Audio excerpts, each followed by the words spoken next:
Boe mancarare imimmaan lakkoofse gaaffii jaraa hedduu eenyuun naaf deebisee gaaffii garaa danfuu eenyuun naaf deebisee ayyuu siin gattamaree narqaa baddee sirbaa ceedha. Ayu Boni, ወይኔ በላቸው እናንተ ጉዶንኩ ዛሬ ሀረ ብዬን ስንማ ኛatti miti dhugaa rabbi har'a sinima nyaatti miti biyyeen eessa abbaa keessanii lixuqa kaleessa dheengadda goota lafti nan ga'in jechaa turtani har'a summayyaan gootummaa see isinitti argisiistee jirti wayne garuu garana nyaatte ayyuu nama kaleessa dheengadda dhiirri gadi qabuu dadhabee bulchaa magaalaa Adaamaa taate bar magaalaan Adaamaa naannoo harka ayyuu jalatti bulti har'a garuu jechuu himmoo atte sumayyaan dhufte jechuun garaa moo na yaatte miskina wallahi garaa na yaatte ishii ergasii viidiyoo irra deebi'ee ilaale garaa kun na nyaatti deebitee immoo garaa na nyaatti maaltu si qaqqabare yaa dhoku imimmaan kee harcaaste dhiiste kaa boossee moo akkam taate ayyuu bunni isheen jedhanii ofirratti fincoofte akkuma beektan argitanii jirtu miti viidiyoo san ofirratti fincoofte ayyuun illee yoona fincaa'uun niistol hin kaane malee wayne sumayyaa itti taphatte bar sumayyaa goota jechuun nama akka keetiitti dhugaa rabbi akkamumatti itti mari'attee akkamumatti akkasitti qindoofte dhadheen jedhaan dhugaa rabbi wataaddara fakkaatte akkamumatti akkasittiin bakka itti qophooftee mucayyoo sanallee mariisistee itti dubbattee dhadhee haala kanaan hiisistee qaxaqqasiistuu jechuun reebsisuu jechuun reebuu jechuun waan addaati. Dhugaa rabbii waan addaa waan ajaa'ibaati jechuudha. Akka kootti ani hedduun dinqisiifadhe maaliif jennaani kaleessa dheengadda achi yamanii jira jettee har'a siisteema haaraa uummatte jechuudha. Sa'idoon gaafa inni yamanii deemu jala deebitee dhuftee ayyuu haala kanaan xiniqqaaqee itti laattee lammata maqaa kiyya hin dhooftaayi lammata natti hin dubbattaa jettee wanni godhattee hedduu tokko wallaahi hedduu tokko gammade jechuudha.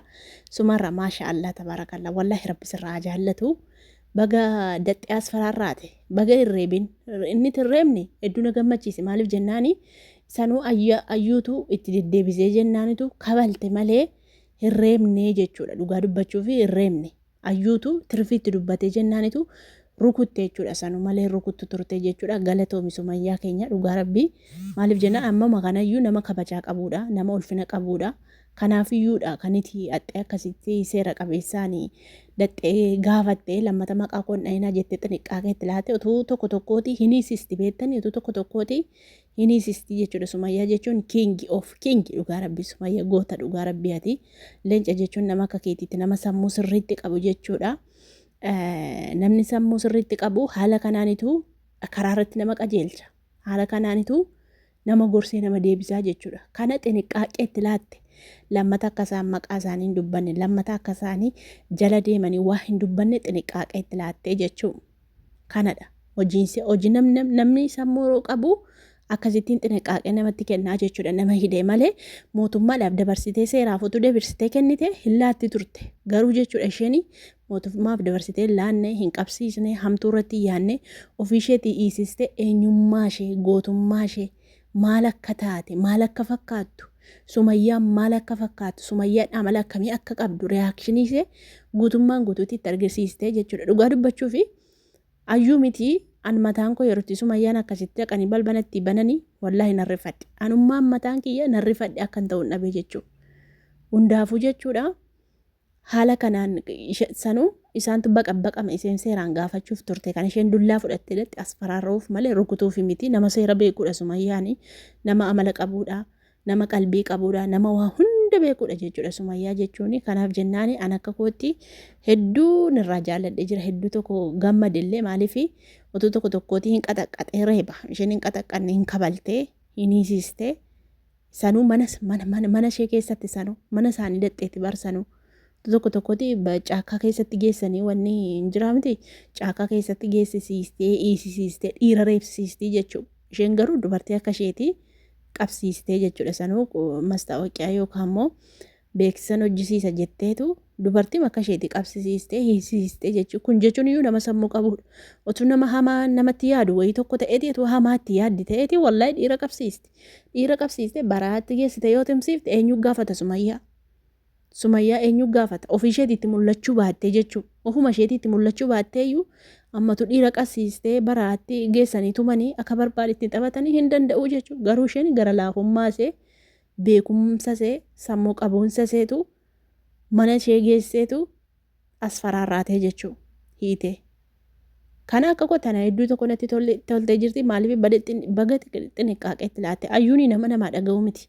Ayyuuni nama gorsa namaa dhaga'u miti jechuudha. Ayyuuni nama baqa nama tuffattu kabaja namaaf hin qabdu jechuudha. Ayyuu jechuun nama kabaja namaaf qabu miti. Nama keessummaa mana kaa'ee jaarsaa wajjin wal lolu nama keessummaa mana ishee dhaqe biratti nama tumuudha jechuudha Sumayyaani. Kanaaf eenyummaa isheetti barsiisuunsee xiqqaaqeetti kennuunsee anaan hedduu tokko na gammachiise. Bunni immoo akkuma isin argitanii lammata sittin dubbadhu jettee waadaa galchisiifte lammata maqaa kennuufnu jedhaniiti kan isaa waadaa galaniif dubbadhu lammata maqaa kennu jaarsi koo jaarsa keetii wajjin saaba waan ta'eef ani dubbadhu lammata maqaa kennu jettee jechuudha. Akkasitti waadaa galchisiiftee biraa deemte garuu bunni ittiin hin fincoofte ofirratti rakkoo bara bunniin hin fincoofte ofirratti isatu rakkoo ta'e bara amma beektanii. Wayinee balaachuu. Wayinee gudeeffalla. Wayinee ijoo fincoofte bara bunniin fincoofte ayyuun fincaayitti ayyuunis fincoofte kan nuti argine malee ol hin kaane malee fincoofte seenummaa albahuun ooltu na shakke. Na shakke dhugaa rabbii na shakke hedduu wayinee gudi taane dhugaa rabbii gudi goote Sumayyaan. Isin jammaruu wataadara fakkaatee xiyoo argitanii uffannaase uffatumti isheen uffattee dhaqxeeyyuu uffata wataadara fakkaata wataadara kana illee sodaadha beektanii anoo gaafuma arguun sodaadhe Sumayyaa a'uuzu billaa gaafuma jammara siicha arganii inumaan sodaadhe gaafa isheen uffata kana keewwattee biidoo gara jammaraarra muraniin keenyere yeruma sanan sodaadhe kiyoodheen gaggabe anummaan mataa keenan gaggabe jechuudha. Ayyuun achitti diilallooftee qaba baxxe isheen sun immoo achitti farfar goote fincaanse. Amma jechuun amma bunniin sun amma hin deemtiin jedhee amma bor namatti mul'ate viidiyoo waraabdii jechuun ilama miidiyaa irra waan ta'eef keessaa miti kaa miidiyaa irra wantichi miidiyaa irratti salphatte waan ta'eef rakkoon ta'uu reejjiu amma. Namni goofinchaan nama harcaasisiifti Sumayyaa maaliif jennaan dhokattee dhatte waan ta'eef rifaatuudha. Sapiraayisii waan gooteef fincaan dhuguma harcaasu qalbii miti. Malu nang kolfaya gote nan duwe gorabbi sabagi yal kaga nan duwe